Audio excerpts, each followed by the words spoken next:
The sky above New Busan was always red. The planet's star burned dim and crimson, casting long shadows across the colony buildings. 15,000 humans called this place home, though home was a generous word for it. The buildings were simple metal structures. The farm struggled in the thin soil, but it was theirs, and they had built it with their own hands. Dr. Hana Yi stood in the medical center, looking at the screens that showed patient after patient. Her eyes were tired. Dark circles hung beneath them like bruises. She had not slept properly in weeks. The numbers on the screens told a terrible story. 40% of the colony was sick. 3,000 people were already dead. The sickness had come from nowhere. One day, people started coughing. Then they could not breathe. Their lungs filled with fluid. The doctors tried everything they knew, but nothing worked. This was not a human disease. It was something alien, something their medicine could not touch. Hana knew the truth, even if the colony leaders tried to hide it. The Vroketh military had been testing weapons in the nearby system. One of those weapons had escaped. A biological weapon designed to kill mammals. It was not meant for humans, but it killed them just the same. The Vroketh did not care. They barely noticed humans existed. Governor Taesoon Park called another emergency meeting. Hana attended, though she knew what he would say.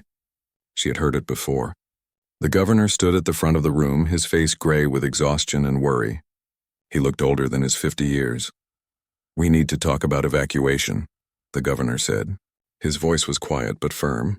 "Earth is 6 months away. We have 12 ships. Each ship can carry 500 people. That means we can save 6,000. The math was simple and cruel. 6,000 saved, 9,000 left behind to die. Hana felt her stomach turn. Around the table, other colony leaders looked down at their hands. No one wanted to say what everyone was thinking. "How do you choose who lives and who dies?" "We prioritize children," someone said. "And medical personnel. People who can help rebuild." "So we leave the elderly to die?" another voice asked. "We leave the sick?" The argument went in circles. Hana stopped listening. She thought about the patients in her medical center. She thought about Ji Woo Kang, the young soldier who visited his sister every day. His sister was 17 years old and could barely breathe. Ji Woo sat by her bed and held her hand. He whispered that everything would be okay, but his eyes said he was lying. On the 73rd day of the plague, something changed. The colony's sensors picked up a ship entering orbit. It was massive, larger than any human vessel. The shape was strange, all smooth curves and angles that seemed wrong somehow. It carried no weapons that the sensors could detect. It sent no hostile signals.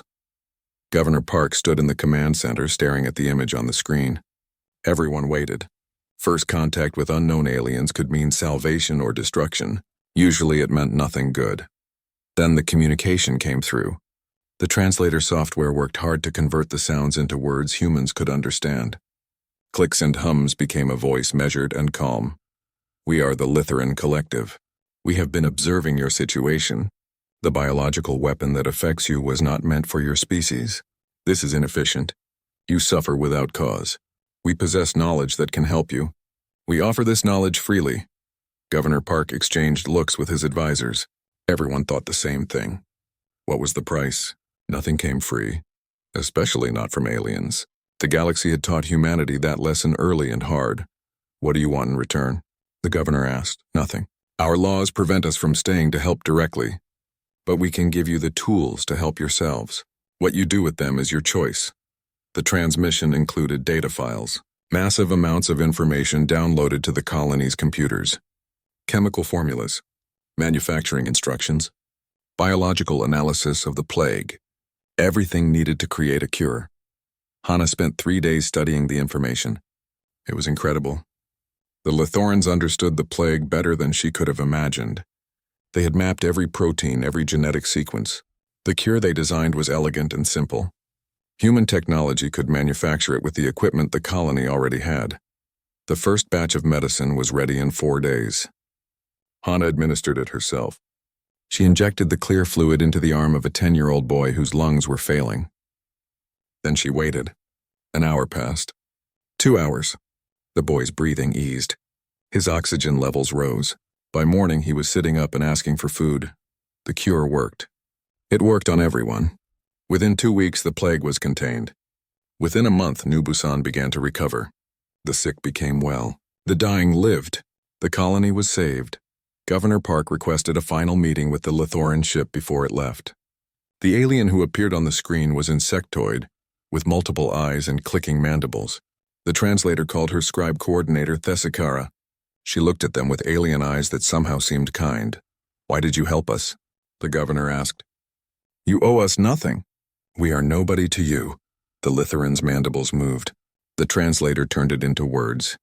"Because you are young and struggling, yet you persist. Because compassion, while not logical by some measures, has value. Because in our long history we have watched countless species rise and fall. Yours shows promise. Consider this an investment in that promise. What you do with this gift is up to you. Perhaps someday you will understand what we give you is more than medicine." The Lithoran ship left orbit the next day. It vanished into the space between stars, heading back to wherever it came from. The people of New Busan stood outside their buildings and watched it go. They did not have the words yet for what they felt. Gratitude, yes, but something more. Something that would change them. Jiwoo Kang sat beside his sister's hospital bed. She was awake now, breathing easily, color returning to her face. She smiled at him. He smiled back, and this time his eyes did not lie. "We were saved," she said softly, "by strangers, by aliens we never met." "Yes," Jiwoo said. He thought about the Lithoran ship disappearing into the stars. He thought about the 3,000 people who died before the cure arrived. He thought about the 9,000 who would have been left behind. We were saved, and we will remember. That night, Hana-yi sat alone in her office. The medical center was quieter now. The constant alarms had stopped. Patients were recovering. She looked at the data the Lithorans had given them. The information was worth decades of research. It was knowledge humanity could never have developed on their own, not for years. But the Lithorans had simply given it away. No payment, no trade agreement, no political alliance, just compassion from one species to another. Hana realized that Thesakara was right. The gift was more than medicine. It was a lesson. It was an example. It was a question posed to humanity. What would they do with it? Would they hoard this knowledge? Would they forget the aliens who saved them? Or would they learn something from this act of kindness? Hana did not know the answer yet, but she knew the question mattered. The story of New Busan and the Lithoran cure spread across human space. People told it again and again. A dying colony. Alien saviors who asked for nothing. 3,000 dead, but 12,000 saved. The story became a symbol. It became a reminder that in the vast, cold, dangerous galaxy, compassion could still exist. And perhaps more importantly, it could be answered. Years later, people would ask what made humanity different. What made them special in a galaxy full of species more advanced, more powerful, more established? The answer always came back to New Busan. The answer came back to a simple truth. Humanity had been shown compassion once by strangers who expected nothing in return. And that single act taught them something the galaxy had forgotten. That kindness was not weakness. That helping others did not diminish you. That sometimes the strongest thing you could do was show mercy. New Busan recovered. The colony grew. The red sky remained, but beneath it, people lived who should have died. They worked and laughed and raised children who would never know how close they came to never being born. And they remembered. Every single one of them remembered the day the Lithoran ship appeared. They remembered the gift of life from strangers. They remembered, and they promised themselves that someday, somehow, they would repay that debt. They did not know it would take 15 years. They did not know the price would be paid in fire and blood. They did not know that their answer to the Lithoran gift would echo across the galaxy and change the course of history. But the promise was made. And humanity always kept its promises. 15 years passed since New Busan. 15 years of change. The story of the Lithoran cure spread through every human colony like fire. People told it to their children. Children grew up knowing that aliens had saved them when they were weak and dying. The lesson sank deep into human culture. Humanity changed. The colonies became stronger. New hospitals were built with better equipment. Scientists studied the Lithoran data and learned new things. The human fleet grew from a few patrol ships to a real navy. But the biggest change was not in ships or buildings. It was in how humans thought about themselves and others. Captain Hyejin Choi stood on the bridge of the UHS Indomitable.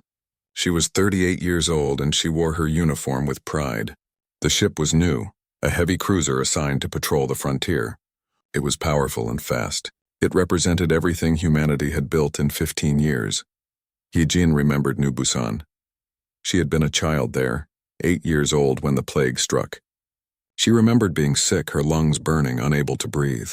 She remembered her mother crying. She remembered the day the cure came and how it felt to breathe freely again. That memory drove her now.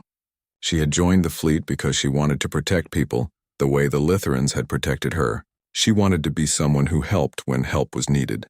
Dr. Sang-Woo Lee worked in the medical bay, 3 decks below the bridge. He was the chief doctor aboard the Indomitable. He had studied under Dr. Hana Yi back on New Busan. Hana had taught him everything she knew about the Lithoran cure. She had also taught him something else. She taught him that knowledge was meant to be shared, especially when it could save lives. Sang-Woo specialized in alien biology. He studied how different species got sick and how to heal them. It was difficult work. Every species was different.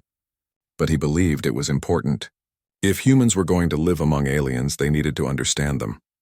Lieutenant Da-Eun Moon sat at her console, watching the sensor displays. She was the tactical officer. Her job was to keep the ship safe. She was good at her job, smart and quick. But she was also practical. She believed humanity needed to be careful. The galaxy was dangerous. Being too kind could get you killed. The Indomitable was on a routine patrol when the distress signal came through. The computer translated it automatically. The message was simple and desperate. A mining station was in trouble. 800 workers were trapped underground. The oxygen was running out. They needed help immediately. Captain Choi read the message twice. Then she read who sent it. Her expression hardened. The mining station belonged to the Vralketh Dominion, the same species whose carelessness had caused the New Busan plague. The same species who never apologized. The same species who still treated humans like insects. "Captain, we should ignore this," Lieutenant Moon said. She spoke carefully but firmly. "The Vralketh have harassed our colonies for years. They killed 3,000 of our people and never said sorry. Why should we help them?" Other officers murmured agreement. The Vralketh military was 3 weeks away, too far to save their own people. But human ships were close. The Indomitable could be there in 6 hours. Hai-Jin looked at the message again. 800 people. Workers, not soldiers. People who probably had families waiting for them. People who had nothing to do with what happened at New Busan. "Call a meeting," she said. "Senior staff." 10 minutes. They gathered in the conference room. Captain Choi, Dr. Lee, Lieutenant Moon, and 4 other senior officers. The debate started immediately. Most wanted to ignore the signal. The arguments were strong. "The Vralketh are our enemies," Moon said. "They will see this as weakness. They will attack us again. We could violate their territory," another officer added. "They might consider it an act of war. We have limited resources," a third said. "We should save them for our own people." Dr. Lee listened to all of this. Then he spoke quietly. "The Lithorans did not help us because we deserved it. They did not check if we were good people or bad people. They saw that we needed help and they could give it. That was enough. They taught us something important. Compassion is not about deserving. It is about need." The room fell silent. Everyone knew the story of New Busan. Everyone understood what it meant to them. "If we only help people we like, we are no better than the species who ignore us," Sang-Woo continued. "The Lithorans showed us a better way. Maybe it is time we showed the galaxy what we learned." Captain Choi stood up. She had made her decision. "We are going to help them. Not because the Vralketh deserve it. Not because we expect them to thank us. We help them because we can. Because this is who we choose to be." She looked at each officer in turn. "The Lithorans gave us a gift. They showed us that being strong does not mean being cruel, that having power means you can choose mercy. Today we make that choice. Set course for the mining station. Maximum speed, the Indomitable change course." The ship accelerated, pushing its engines hard. 6 hours to the mining station. 6 hours to save 800 Vralketh who probably hated humans. 6 hours to prove something important. They arrived to find chaos. The mining station was half collapsed. Rock and metal twisted together in a maze of destruction. The Vralketh workers were deep underground, trapped in pockets with failing air supplies. The rescue would be dangerous and difficult. Captain Choi organized the operation. Teams went down with drilling equipment. Dr. Lee prepared the medical bay for injured Vralketh. Everyone worked together, focused on the mission. Save as many as possible. The work was brutal. 40 hours of drilling through solid rock. 40 hours of carefully extracting workers from collapsed tunnels. Some were injured. Some were unconscious. All were terrified. The Vralketh were reptilian with scales and sharp teeth. They looked fierce even when they were helpless. The human rescue teams treated them gently. They carried them to safety. Dr. Lee worked tirelessly in the medical bay, using his knowledge of alien biology to treat their injuries. He spoke to them calmly, even though most could not understand his words. His tone said enough. One of the Vralketh commanders was a veteran named Krathix. He watched the humans work. He watched them risk their lives to save his people. He did not understand it. The Vralketh way was strength above all. You helped your own and destroyed your enemies. There was no middle ground. When the last worker was brought up safely, Krathix approached Captain Choi. He stood tall, his scales reflecting the station's lights. His voice was harsh through the translator. "Why did you come? We are enemies. We have done nothing to earn your help." Hyejin looked at him steadily. She thought about being 8 years old and unable to breathe. She thought about the Lithoran ship appearing in orbit. She thought about scribe coordinator Thesakara and her gift of life. "You needed help," she said simply. "We could give it." "That is enough." Krathix stared at her. His mind struggled with this concept. Help without reason. Help without price. It went against everything he knew, but he could not deny what he had seen. 800 lives saved by people who had every reason to let them die. The Vralketh military arrived 3 days later. They took their workers and left without thanks. Most of the Dominion leadership pretended the incident never happened. They were embarrassed that they needed human help. They were angry that humans saw them as weak, but Krathix remembered. He remembered the human captain who saved him for no reason. He remembered the doctor who treated his wounds with gentle hands. He remembered that strength and mercy were not opposites. He did not know it yet, but he would remember this lesson when it mattered most. The story of the mining rescue spread. Some humans criticized Captain Choi. They said she wasted resources on enemies. They said the Vralketh would never change, but others understood. They saw what she was doing. She was answering the Lithoran gift. She was showing the galaxy what humanity had learned. Compassion was not weakness. Compassion was a choice. A hard choice. A choice to be better than your enemies, better than your fears, better than the easy path of hate. Other species watched. Small civilizations who also suffered under Vralketh expansion. They saw humans risk everything to save Vralketh miners. They saw a species that acted on principle instead of profit. They remembered. Humanity's reputation changed. They were no longer just the weak newcomers who got lucky. They were something else. Something the galaxy had not seen in a long time. They were a species who believed in something beyond themselves. On the bridge of the Indomitable, Captain Choi stood alone. She looked at the stars outside the window. Somewhere out there, the Lithorans were going about their ancient business. They probably did not know what their gift had started. They could not see how one act of compassion had planted a seed that was now growing. But the seed was growing. Slowly, steadily, and soon it would bear fruit that would change everything. 6 months passed since the mining rescue. Captain Hyejin Choi faced consequences. Some human leaders questioned her decision. They said she put the Indomitable at risk for enemies. They said the Vralketh would never appreciate what she did. They were right about that last part. The Vralketh Dominion did not thank humanity. Instead, they became more aggressive. Raids on human shipping increased. Border incidents happened more often. The Dominion leadership was embarrassed. They could not accept that they needed help from a species they considered beneath them. But something else happened too. Other species noticed. Small civilizations that also suffered under Vralketh expansion saw what humanity did. They saw a species willing to help even their enemies. Word spread through the galaxy. Humanity was different. Maybe humanity could be trusted. Admiral Kyung-Soo Han called Hyejin to his office.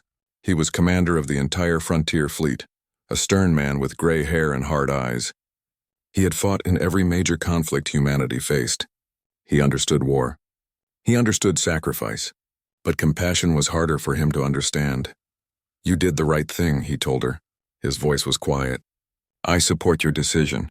But you need to understand. The galaxy is dangerous. Compassion makes us visible. Some species will respect us for it. Others will see it as weakness. Be prepared for both. Hyejin nodded. She understood the risk. But she also understood what the Litherans had taught. Being safe was not the same as being right. Sometimes you had to take risks for what you believed. Ambassador Sujin Bei worked in the Galactic Assembly, the place where species met to discuss politics and trade. She was a brilliant diplomat, smart and careful. She saw the mining rescue as an opportunity. She began building relationships with smaller species. She spoke about mutual aid and cooperation. Slowly, she built a network of allies. Then the second distress call came. This one was different. More urgent, more dangerous. A Vralketh colony ship was stranded in a nebula. The ship carried 12,000 civilians. Thousands of them were children. The engines had failed. Radiation from the nebula was leaking into the ship. Without help, everyone aboard would die within days. The message specifically requested human help. It acknowledged human medical expertise. It acknowledged their rescue capabilities. This was new. The Vralketh were actually asking for help instead of demanding it. Lieutenant Da-Un Moon was certain it was a trap. She presented her analysis to Captain Choi. The timing was suspicious. The location was isolated.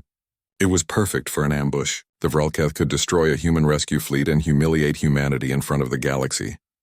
Look at the pattern, Captain, Moon said. She showed star maps and incident reports. They have been escalating attacks since the mining rescue. Now suddenly they need our help again? It is too convenient. Admiral Han agreed with Moon's assessment. He ordered extreme caution. If this was a trap, walking into it would be disaster. But if it was real, 12,000 lives were at stake. Thousands of children would die. The decision went up to the highest levels. Politicians debated. Military leaders calculated risks. Everyone knew this could be the moment that defined humanity's role in the galaxy. Help and maybe die. Refuse and definitely let thousands perish. Captain Choi volunteered to lead the rescue mission. But this time she would not go alone. Ambassador Bei's network proved its worth. 6 human ships joined the Indomitable. 3 vessels from the Kelthran Confederacy, a species that had aligned with humanity, also joined. 9 ships total, not enough to fight off a major Vralketh ambush, but enough to show solidarity. The fleet traveled to the nebula carefully. Sensors swept constantly for hidden ships. Weapons stayed ready. Everyone expected an attack. The tension was thick enough to cut. They found the colony ship exactly as described. It was massive, built to carry thousands across space for years. But now it was dark and dying. Hull breaches leaked atmosphere. Radiation counters screamed warnings. This was no trap. This was a genuine disaster. The rescue operation began immediately. It was complex and dangerous. The nebula's radiation made sensors unreliable. The colony ship's structure was collapsing in sections. Rescue teams had to work fast but carefully. One mistake could kill rescuers and victims both. Dr. Sangwoo Lee led medical teams aboard the dying ship. The conditions were terrible. Vralketh civilians huddled in sealed compartments, breathing recycled air that was running out. Many were sick from radiation exposure. The children were the worst. Their young bodies could not handle the radiation like adults could. Sangwoo worked without stopping. He moved from patient to patient, treating radiation sickness with medicines he had developed. His knowledge of alien biology saved lives. He spoke gently to frightened children even though they could not understand his words. His hands were steady. His voice was calm. Captain Choi coordinated the overall operation from the Indomitable's bridge. She watched as teams evacuated civilians section by section. Progress was slow. The ship kept deteriorating. At one point, an entire deck collapsed, trapping 50 people. Human and Kelthran rescue teams tunneled through wreckage for 6 hours to reach them. They saved 43. On the 3rd day of the rescue, Hyejin received a private communication request. The caller identified himself as Commander Krathix, the same Vralketh she had saved from the mine 6 months ago. He was now in command of this colony ship. Krathix appeared on the screen. He looked exhausted. His scales were dull with stress and radiation exposure, but his eyes were clear. "You came again," he said. "Many of my people argued against calling for help. They said it showed weakness. They said humans could not be trusted. I told them they were wrong. I told them about the mine. I told them you saved me when you had every reason to watch me die." Hyejin listened. Krathix continued. "I did not understand it then. Your mercy seemed foolish. In our culture, you only help the strong. You destroy the weak. That is how you survive. But I watched your people work. I saw you risk everything for strangers. And I began to wonder if maybe we have been wrong. Maybe strength and mercy are not opposites. Maybe the strongest thing you can do is show compassion. We are learning that lesson, Hyjin said quietly. We learned it from species called the Lithorans. They saved us when we were dying. They asked for nothing. They just helped because they could. We are trying to do the same. Krathix nodded slowly. Then you are wiser than my people. I will remember this. When you save us, I will remember. And I will make sure others remember too. The rescue took 5 days total. All 12,000 Vralketh were evacuated safely. Not one was lost. It was a remarkable achievement. The human and Kelthran rescue teams worked perfectly together. Dr. Lee's medical treatment saved hundreds who would have died from radiation. When the last civilian was transferred to safety, the colony ship finally broke apart. It had held together just long enough. The fleet watched it disintegrate in the nebula, pieces tumbling into the radiation clouds. It could have been a tomb for 12,000. Instead, it was empty. The Vralketh government sent a formal message. It was not quite an apology. It was not quite thanks. But it acknowledged the rescue. It acknowledged that human action saved Vralketh lives. For a proud species like the Vralketh, even that small admission was significant. More importantly, Krathix kept his promise. He spoke to other Vralketh commanders. He told them what he witnessed. He argued that humans deserved respect, not contempt. He was not the only one. Other Vralketh who were rescued began to question their government's hostile policies. Change came slowly to the Dominion. Most leaders still clung to old ways, but seeds of doubt had been planted. Some Vralketh began to wonder if strength through conquest was the only way. Maybe there was another path. Ambassador Bay used the rescue to strengthen her network. More species joined her coalition. They called it the Galactic Cooperative Alliance. It was based on a simple principle: help each other when possible. Judge by need, not politics. It was the human doctrine formalized into an alliance. 25 years after New Busan, humanity had created something new in the galaxy. A coalition based on compassion. Species working together not because they had to, but because they chose to. It was fragile. It was small compared to empires like the Vralketh Dominion, but it was growing. Captain Choi returned to base. She wrote her report on the rescue. She noted the casualties. 7 rescue workers killed in hull collapses, 38 injured by radiation. The Indomitable needed repairs. The cost was high, but 12,000 Vralketh lived who should have died. And one Vralketh commander understood something about mercy that might change his entire species. The seeds planted at New Busan were bearing fruit. The harvest was just beginning. Somewhere in deep space, the Lithoran collective continued their ancient work of preserving knowledge. They did not know yet what their single act of compassion had started. They did not know that the young species they saved was spreading that compassion across the galaxy like ripples in a pond. But soon, they would know.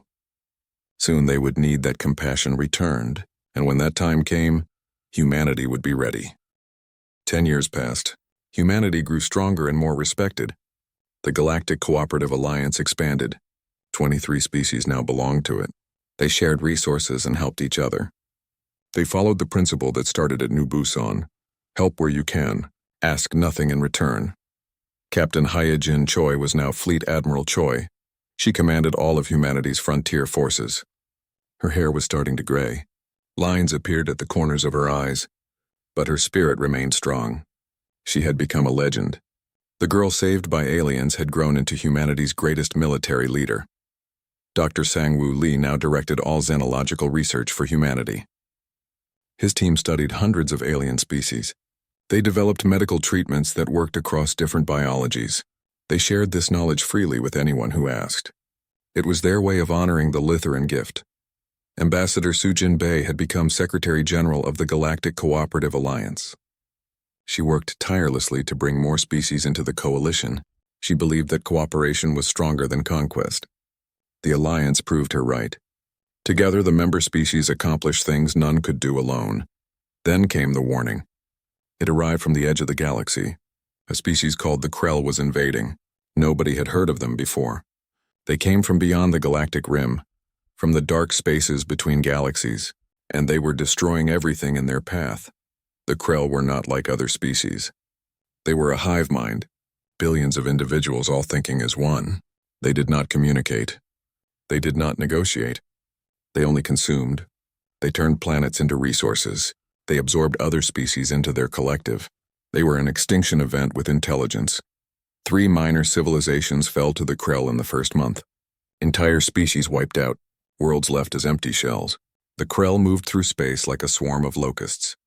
Nothing stopped them. Nothing even slowed them down. The invasion turned toward Lithoran space. The Lithoran Collective, the ancient species that saved New Busan 25 years ago, now faced their own destruction. The Krell attacked their archive worlds. These worlds contained knowledge gathered over millions of years. The history of countless extinct species, scientific discoveries, art, philosophy. Everything the Lithorans had preserved was burning. The Lithorans fought. Their ships were advanced. Their weapons were powerful. But the Krell kept coming. For every Krell ship destroyed, 10 more appeared. The Lithorans were losing. Slowly but surely, they were being pushed back toward their homeworld. The Lithoran Collective sent a message to every spacefaring species. It was a distress call. Simple and desperate, they explained their situation. 3 archive worlds already lost. Millions of years of knowledge destroyed. The Lithorans faced extinction within a year. They requested help from any who could provide it. The response from most of the galaxy was silence. The Krell were too dangerous, too powerful, too alien. Fighting them meant certain death. Most species decided to fortify their own borders and hope the Krell went elsewhere. Even the mighty Vralketh Dominion refused to commit forces. They declared the threat too distant to justify intervention. Humanity received the Lithoran distress call. Admiral Choi read it 3 times. Her hands shook slightly.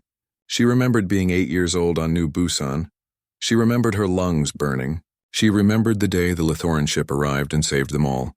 She called an emergency council. Human leaders gathered from across all colonies. Politicians, military commanders, scientists, everyone who had a voice in humanity's future.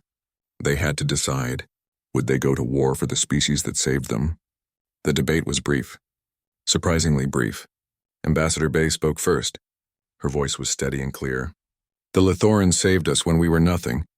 When we were dying and helpless and irrelevant. They asked for nothing, expected nothing. They just helped because they could. Now they need us.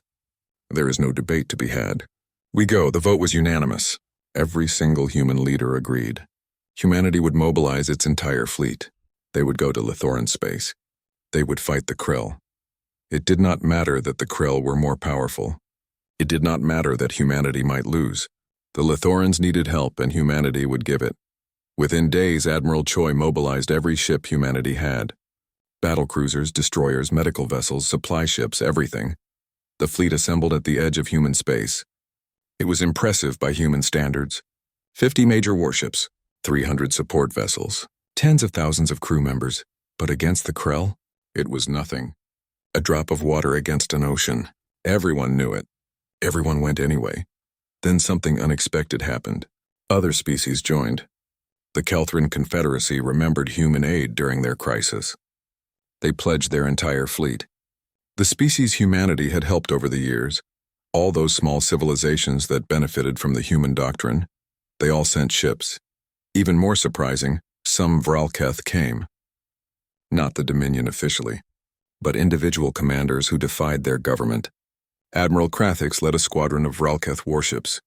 He sent Admiral Choi a message. You saved me twice. You taught me that mercy is strength.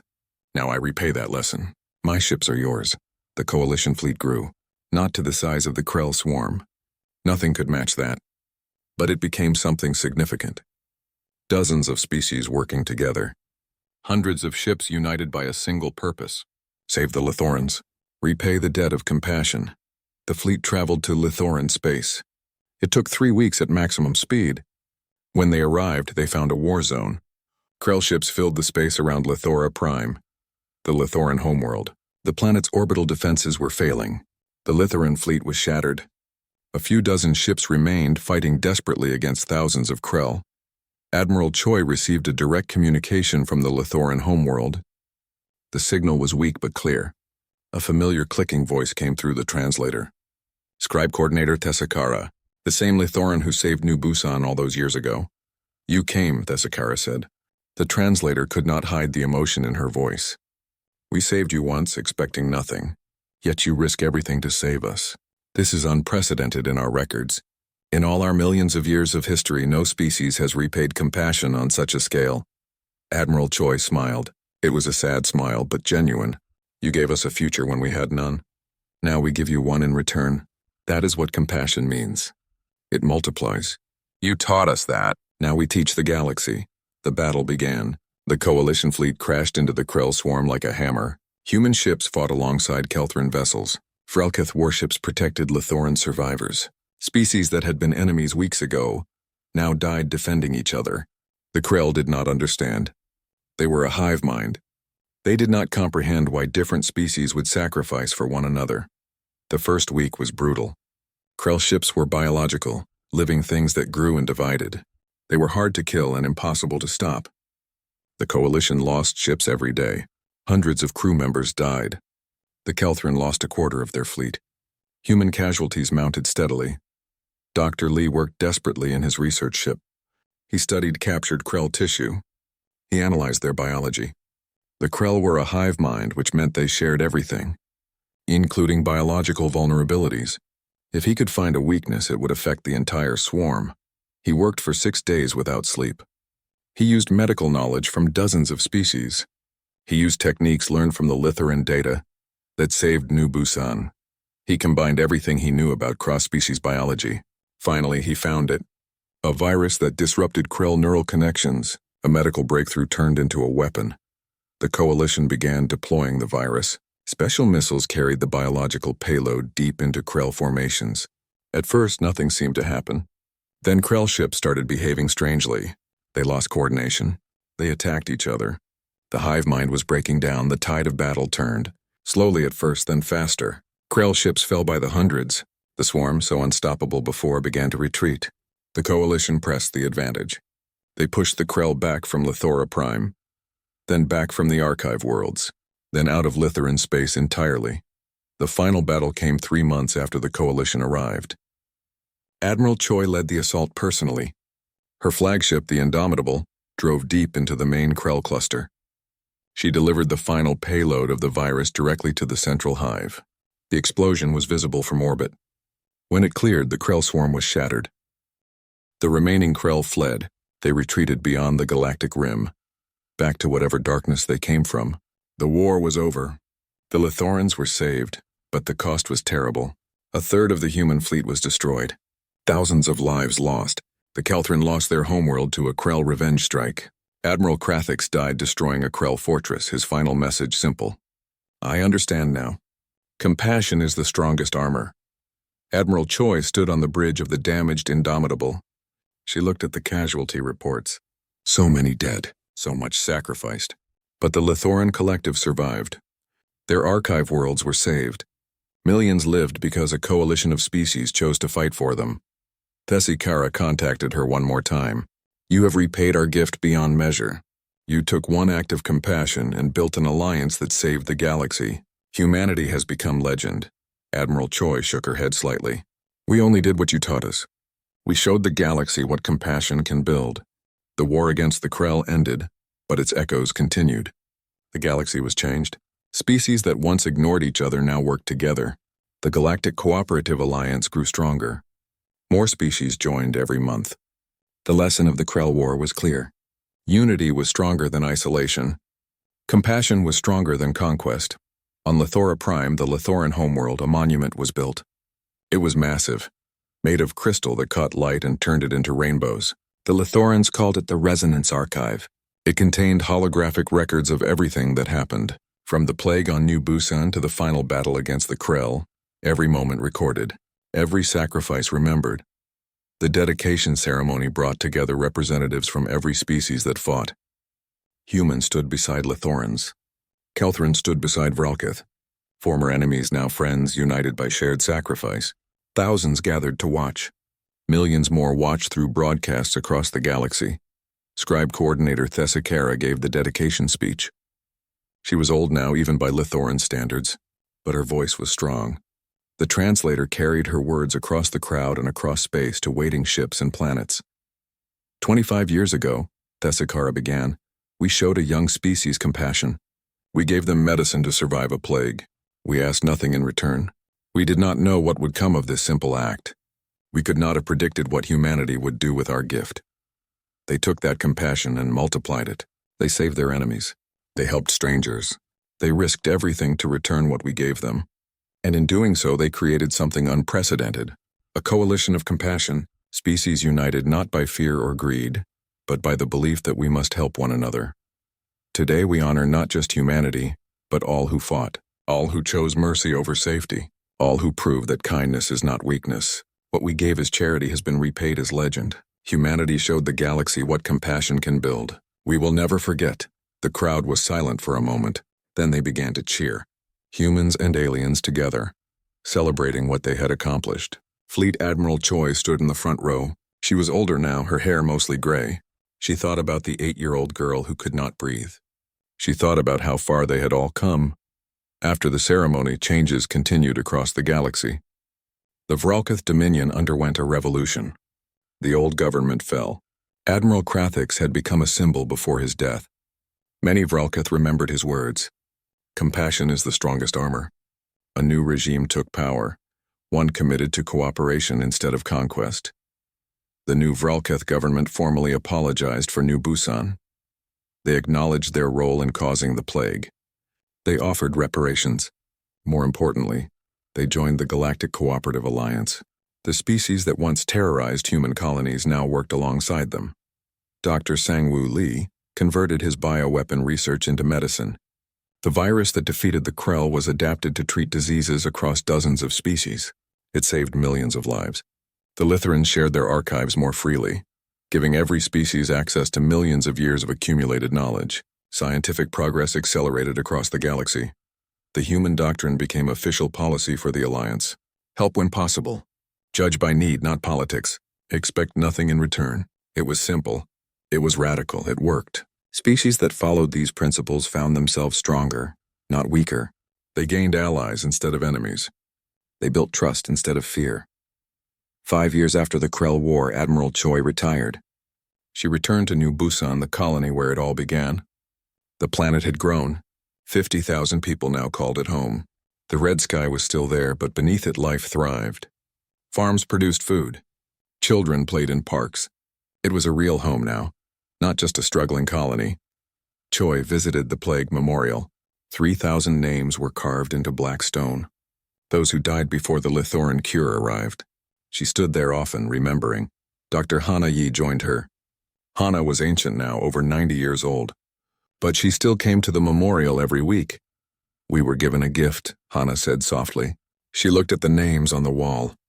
A simple act of compassion from strangers. Look what it became, Choi nodded. We were given more than medicine. We were given a lesson. That compassion is not weakness. That helping others does not diminish us. That the greatest strength is choosing mercy when you do not have to. The Lithorans taught us. We taught the galaxy. They stood together in silence. 2 survivors looking back at how close they came to death. Looking forward at what they had built from that narrow escape. Across the galaxy, the story spread.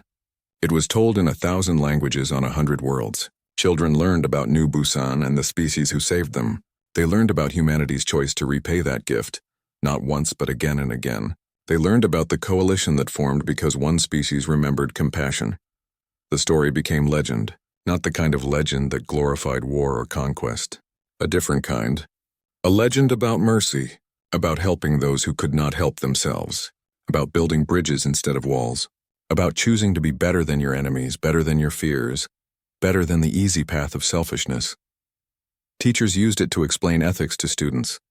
Diplomats referenced it in negotiations. Military commanders studied it to understand when to fight and when to extend a hand. The story of humanity and the Lithorans became the foundation myth of a new galactic order. 50 years after New Busan, a new species made contact with the galaxy. They were young and struggling.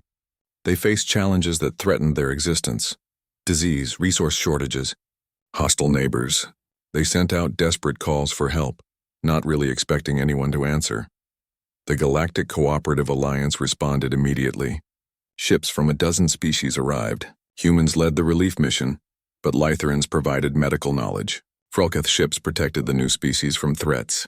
Kelthrans shared farming technology. Everyone contributed what they could.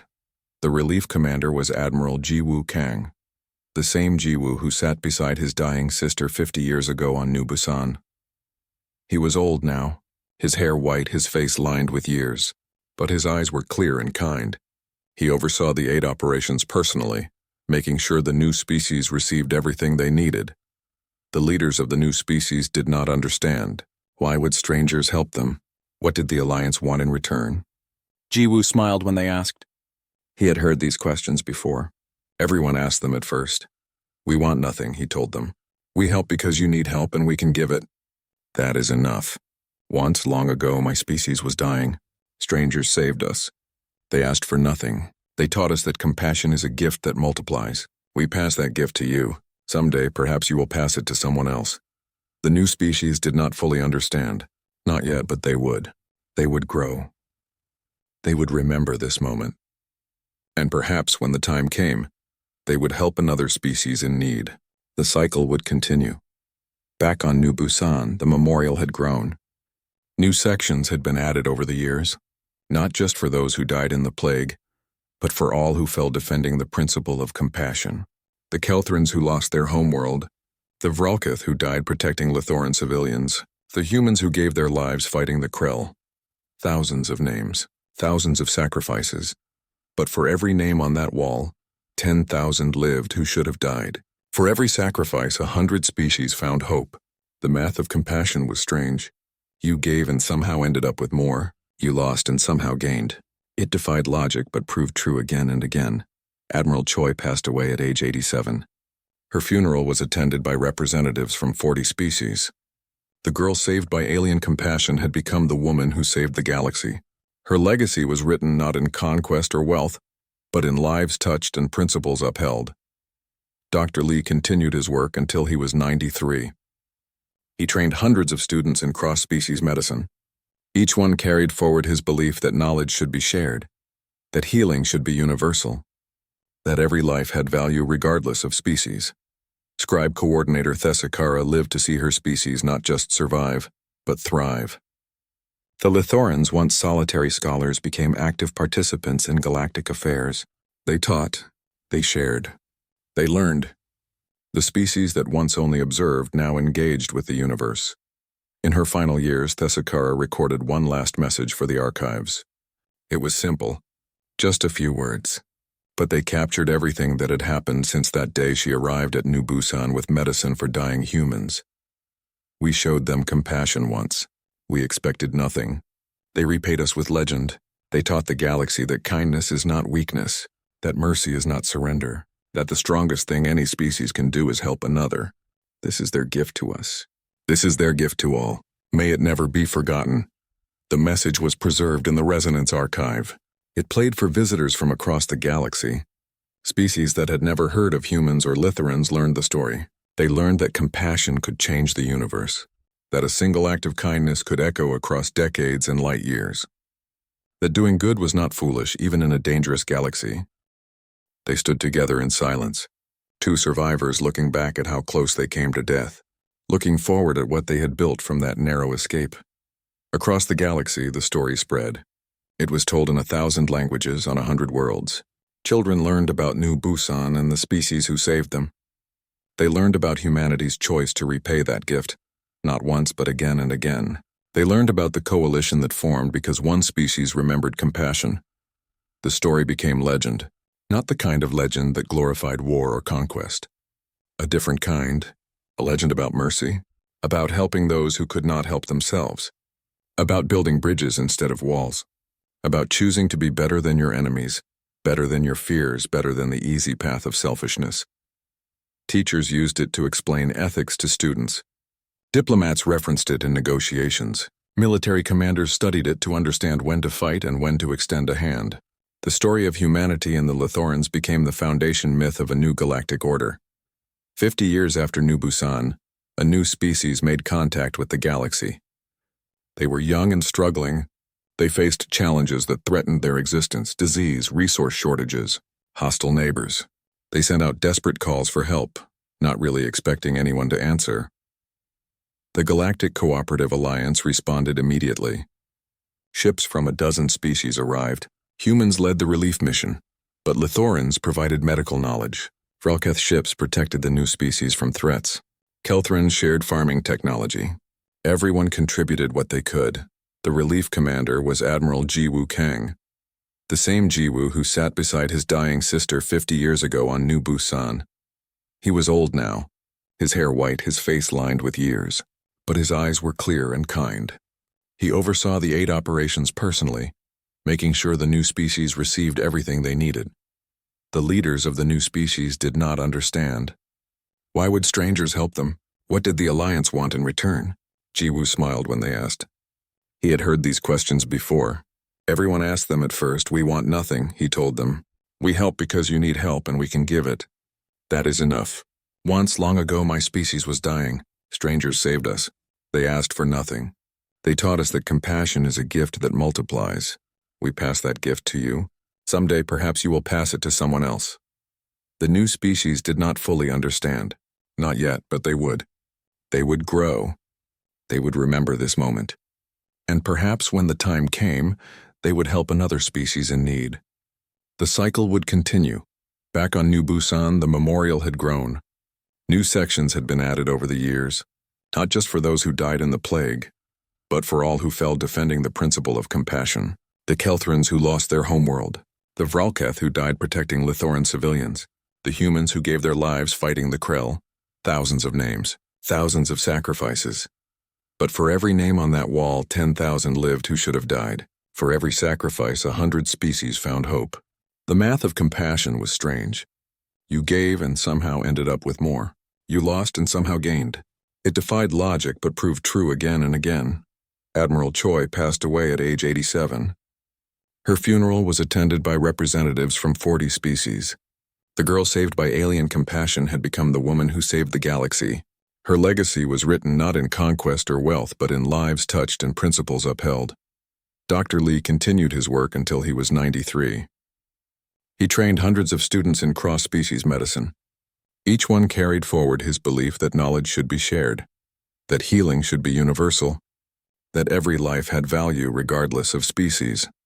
Scribe coordinator Theskara lived to see her species not just survive, but thrive. The Lithorans, once solitary scholars, became active participants in galactic affairs. They taught. They shared. They learned. The species that once only observed now engaged with the universe. In her final years, Theskara recorded one last message for the archives. It was simple. Just a few words. But they captured everything that had happened since that day she arrived at New Busan, with medicine for dying humans. We showed them compassion once. We expected nothing. They repaid us with legend. They taught the galaxy that kindness is not weakness, that mercy is not surrender, that the strongest thing any species can do is help another. This is their gift to us. This is their gift to all. May it never be forgotten. The message was preserved in the Resonance Archive. It played for visitors from across the galaxy. Species that had never heard of humans or Lithorans learned the story. They learned that compassion could change the universe, that a single act of kindness could echo across decades and light years, that doing good was not foolish even in a dangerous galaxy. The red sky over New Busan burned eternal. Beneath it, people lived and worked and dreamed. They built new things. They raised children who would never know the fear of the plague years. They honored the dead while celebrating the living. And in the depths of space, ships traveled between stars. Human vessels and Lithoran ones. Vralketh warships protecting Kelthran traders. Species working together, learning from each other, helping each other. The galaxy was still dangerous. Threats still existed. But something had changed fundamentally. The change was this. Compassion was no longer seen as weakness. Helping others was no longer considered foolish. Species understood now that mercy made you stronger, not weaker. That kindness built alliances that force never could. That the greatest legacy was not conquest or wealth, but lives saved and principles upheld. Humanity had been shown compassion once by strangers who expected nothing in return. They repaid that gift with legend, with a galaxy changed, with a principle that would endure for generations. The cycle continued, species helping species, kindness multiplying across the stars, and somewhere in the vastness of space another species struggled. Another civilization faced extinction. Another people needed help. The call would go out, and the answer would come, not from one species but from many, not from obligation but from choice, because that was what compassion meant. It meant seeing someone in need and helping them. It meant choosing mercy when you could choose cruelty.